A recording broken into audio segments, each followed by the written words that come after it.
حضرت داؤد علیہ السلام کی آواز۔ حضرت داؤد علیہ السلام اللہ کے برگزیدہ نبی اور ایک عادل حکمران تھے۔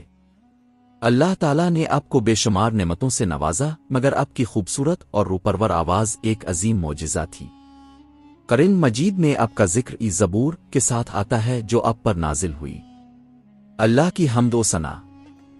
جب حضرت دیاد اللہ کی تسبیح اور حمد پڑھتے تو ان کی آواز اتنی پرنور اور اثر انگیز ہوتی کہ پہاڑ آپ کے ساتھ مل کر اللہ کی تسبیح کرتے، پرندے آپ کے گرد جمع ہو جاتے اور آپ کی آواز میں شامل ہو کر ذکر کرتے۔ اللہ تعالیٰ نے قرآن میں فرمایا، اور ہم نے داؤد کے ساتھ پہاڑوں اور پرندوں کو مسخر کر دیا تھا جو تسبیح کرتے تھے۔ سورہ سبا 10۔ زبور کی تلاوت۔ حضرت دیاد پر جو زبور نازل ہوئی وہ اللہ کی حمد، نصیحتوں اور رہنمائی سے بھری ہوئی تھی۔ جب آپ تلاوت کرتے، لوگ دور دور سے سننے کے لیے آتے، دل ان کی آواز سے پگھل جاتے، ہر کوئی اللہ کی یاد میں رونے لگتا۔ آواز کا اثر۔ حضرت دیاد کی آواز صرف خوبصورت نہیں تھی بلکہ ایک روحانی طاقت رکھتی تھی۔ گناہگار لوگ اپنے گناہ چھوڑ دیتے، دلوں کو سکون اور ایمان کی روشنی ملتی، اللہ کی محبت اور خشیت پیدا ہو جاتی۔ سبق۔ اللہ کی نعمتیں جیسے آواز، علم، طاقت ہمیشہ اللہ کی عبادت اور لوگوں کی بھلائی کے لیے استعمال کرنی چاہیے۔ اللہ کا ذکر صرف زبان سے نہیں بلکہ دل کے اخلاص سے کرنا چاہیے تاکہ اثر ہو۔ ایک مومن کی آواز اور بیان اگر اللہ کے لیے ہو تو وہ دلوں کو بدل دیتا ہے۔ حضرت داؤد علیہ السلام کی آواز ہمیں یہ سبق دیتی ہے کہ جب انسان اخلاص کے ساتھ اللہ کا ذکر کرتا ہے تو اس کے الفاظ میں ایسی روحانی طاقت آ جاتی ہے کہ کائنات کا ذرہ ذرہ بھی اللہ کی تسبیح میں شامل ہو جاتا ہے۔ حضرت داؤد علیہ السلام کی آواز۔ حضرت داؤد علیہ السلام اللہ کے برگزیدہ نبی اور ایک عادل حکمران تھے۔ اللہ تعالیٰ نے آپ کو بے شمار نعمتوں سے نوازا، مگر آپ کی خوبصورت اور روپرور آواز ایک عظیم معجزہ تھی۔ قرآن مجید میں آپ کا ذکر زبور کے ساتھ آتا ہے جو آپ پر نازل ہوئی۔ اللہ کی حمد و ثنا۔ جب حضرت دیاد اللہ کی تسبیح اور حمد پڑھتے تو ان کی آواز اتنی پرنور اور اثر انگیز ہوتی کہ پہاڑ آپ کے ساتھ مل کر اللہ کی تسبیح کرتے، پرندے آپ کے گرد جمع ہو جاتے اور آپ کی آواز میں شامل ہو کر ذکر کرتے۔ اللہ تعالیٰ نے قرآن میں فرمایا، اور ہم نے داؤد کے ساتھ پہاڑوں اور پرندوں کو مسخر کر دیا تھا جو تسبیح کرتے تھے۔ سورہ سبا 10۔ زبور کی تلاوت۔ حضرت دیاد پر جو زبور نازل ہوئی وہ اللہ کی حمد، نصیحتوں اور رہنمائی سے بھری ہوئی تھی۔ جب آپ تلاوت کرتے، لوگ دور دور سے سننے کے لیے آتے، دل ان کی آواز سے پگھل جاتے، ہر کوئی اللہ کی یاد میں رونے لگتا۔ آواز کا اثر۔ حضرت دیاد کی آواز صرف خوبصورت نہیں تھی بلکہ ایک روحانی طاقت رکھتی تھی۔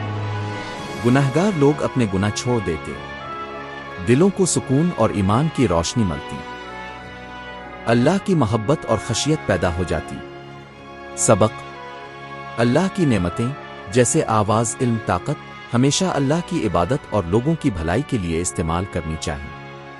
اللہ کا ذکر صرف زبان سے نہیں بلکہ دل کے اخلاص سے کرنا چاہیے تاکہ اثر ہو۔ ایک مومن کی آواز اور بیان اگر اللہ کے لیے ہو تو وہ دلوں کو بدل دیتا ہے۔ حضرت داؤد علیہ السلام کی آواز ہمیں یہ سبق دیتی ہے کہ جب انسان اخلاص کے ساتھ اللہ کا ذکر کرتا ہے تو اس کے الفاظ میں ایسی روحانی طاقت آ جاتی ہے کہ کائنات کا ذرہ ذرہ بھی اللہ کی تسبیح میں شامل ہو جاتا ہے۔ حضرت سلیمان علیہ السلام اور اعداد۔ حضرت سلیمان علیہ السلام اللہ کے برگزیدہ نبی اور ایک عظیم بادشاہ تھے۔ اللہ نے آپ کو ایسی بادشاہت دی تھی کہ انسان، جنات، ہوائیں اور پرندے سب آپ کے حکم کے تابع تھے۔ آپ کی فوج میں پرندے بھی شامل تھے اور آپ باقاعدگی سے اپنی فوج کا جائزہ لیا کرتے تھے۔ اعداد کی غیر حاضری۔ ایک دن حضرت سلمان اپنی فوج کا معائنہ کر رہے تھے۔ آپ نے فرمایا، مجھے اعداد ایک چھوٹا سا پرندہ نظر نہیں آتا، اگر وہ بغیر کسی معقول وجہ کے غیر حاضر ہوا تو میں ضرور اسے سزا دوں گا۔ کچھ دیر بعد اعداد اڑتا ہوا واپس آیا۔ اعداد کی خبر۔ اعداد نے عرض کیا، میں ایسی خبر لایا ہوں جو آپ کے علم میں نہیں تھی۔ میں صبا یمن کے علاقے سے آیا ہوں۔ وہاں ایک رانی بلقیس ہے جو بڑے شان و شوکت کے تخت پر بیٹھی ہے۔ اس کے پاس ہر چیز ہے، لیکن افسوس کہ وہ اور اس کی قوم سورج کی پوجا کرتے ہیں۔ شیطان نے انہیں حق سے دور کر رکھا ہے۔ حضرت سلمان کا پیغام۔ حضرت سلمان نے فرمایا، آداد میرا یہ خط لے جاؤ اور ملکہ بلقیس کو پہنچا دو۔ آداد پرواز کر کے بلقیس کے محل میں گیا اور خط اس کے پاس ڈال دیا۔ خط میں لکھا تھا، اللہ کے نام سے جو رحمان و رحیم ہے، تم میرے خلاف سرکشی نہ کرو اور اسلام قبول کرتے ہوئے میرے پاس آ جاؤ۔ بلقیس کا فیصلہ۔ بلقیس نے اپنے مشیروں سے مشورہ کیا۔ وہ سمجھ گئی کہ حضرت سلمان کوئی عام بادشاہ نہیں بلکہ اللہ کے سچے نبی ہیں۔ آخر کار وہ خود حضرت سلمان کے دربار میں حاضر ہوئی، ایمان قبول کیا اور اللہ کی فرمانبردار بندی بن گئی۔ سبق: کبھی کبھی ایک چھوٹی مخلوق بھی بہت بڑی خبر خدمت کا ذریعہ بن جاتی ہے۔ اللہ اپنی قدرت سے حق کو ظاہر کرتا ہے، چاہے ایک پرندے کے ذریعے ہی کیوں نہ ہو۔ اصل عقل مندی یہی ہے کہ جب حق سامنے آ جائے تو فوراً اسے قبول کر لیا جائے۔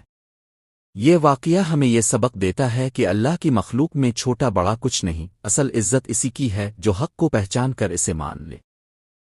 حضرت سلیمان علیہ السلام اور آداد۔ حضرت سلیمان علیہ السلام اللہ کے برگزیدہ نبی اور ایک عظیم بادشاہ تھے۔ اللہ نے آپ کو ایسی بادشاہت دی تھی کہ انسان، جنات، ہوائیں اور پرندے سب آپ کے حکم کے تابع تھے۔ آپ کی فوج میں پرندے بھی شامل تھے اور اب باقاعدگی سے اپنی فوج کا جائزہ لیا کرتے تھے۔ آداد کی غیر حاضری۔ ایک دن حضرت سلمان اپنی فوج کا معائنہ کر رہے تھے۔ آپ نے فرمایا، مجھے آداد ایک چھوٹا سا پرندہ نظر نہیں آتا۔ اگر وہ بغیر کسی معقول وجہ کے غیر حاضر ہوا تو میں ضرور اسے سزا دوں گا۔ کچھ دیر بعد آداد اڑتا ہوا واپس آیا۔ آداد کی خبر۔ آداد نے عرض کیا، میں ایسی خبر لایا ہوں جو آپ کے علم میں نہیں تھی۔ میں سبا، یمن کے علاقے سے آیا ہوں۔ وہاں ایک رانی بلقیس ہے جو بڑے شان و شوکت کے تخت پر بیٹھی ہے۔ اس کے پاس ہر چیز ہے، لیکن افسوس کہ وہ اور اس کی قوم سورج کی پوجا کرتے ہیں۔ شیطان نے انہیں حق سے دور کر رکھا ہے۔ حضرت سلمان کا پیغام۔ حضرت سلمان نے فرمایا، آداد میرا یہ خط لے جاؤ اور ملکہ بلقیس کو پہنچا دو۔ آداد پرواز کر کے بلقیس کے محل میں گیا اور خط اس کے پاس ڈال دیا۔ خط میں لکھا تھا، اللہ کے نام سے جو رحمان و رحیم ہے، تم میرے خلاف سرکشی نہ کرو اور اسلام قبول کرتے ہوئے میرے پاس آ جاؤ۔ بلقیس کا فیصلہ۔ بلقیس نے اپنے مشیروں سے مشورہ کیا۔ وہ سمجھ گئی کہ حضرت سلمان کوئی عام بادشاہ نہیں بلکہ اللہ کے سچے نبی ہیں۔ آخر کار وہ خود حضرت سلمان کے دربار میں حاضر ہوئی، ایمان قبول کیا اور اللہ کی فرمانبردار بندی بن گئی۔ سبق: کبھی کبھی ایک چھوٹی مخلوق بھی بہت بڑی خبر خدمت کا ذریعہ بن جاتی ہے۔ اللہ اپنی قدرت سے حق کو ظاہر کرتا ہے، چاہے ایک پرندے کے ذریعے ہی کیوں نہ ہو۔ اصل عقل مندی یہی ہے کہ جب حق سامنے آ جائے تو فوراً اسے قبول کر لیا جائے۔ یہ واقعہ ہمیں یہ سبق دیتا ہے کہ اللہ کی مخلوق میں چھوٹا بڑا کچھ نہیں، اصل عزت اسی کی ہے جو حق کو پہچان کر اسے مان لے۔